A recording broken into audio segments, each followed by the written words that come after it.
How many of you have ever been pressured into doing something? Okay? Consider it never happened. Consider you were at a moment in your life where you were given an opportunity to make a choice. You, in turn, instead of making the choice that was going to benefit you, you made a choice that benefited that other person for whatever reason. You felt intimidated, you felt bullied, you felt pressured, whatever it is. And then afterwards, in that situation, you then said, well, I didn't want to make that choice. I made that choice. Now, do you have a conversation with yourself or other people figuring out what had you choose to make that choice? Or do you simply just say, oh, he pressured me, she pressured me, and now it's gone? What's easier?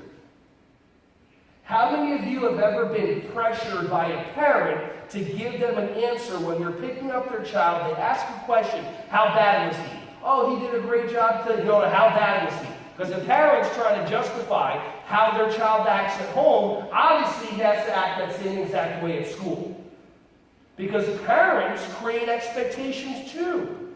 How many of you have parents that create the expectation in their mind that when they send their child to your school, you will teach them discipline and structure so that when they go home, they'll be good listeners? Do you have any parents like that? Just one? You guys have parents?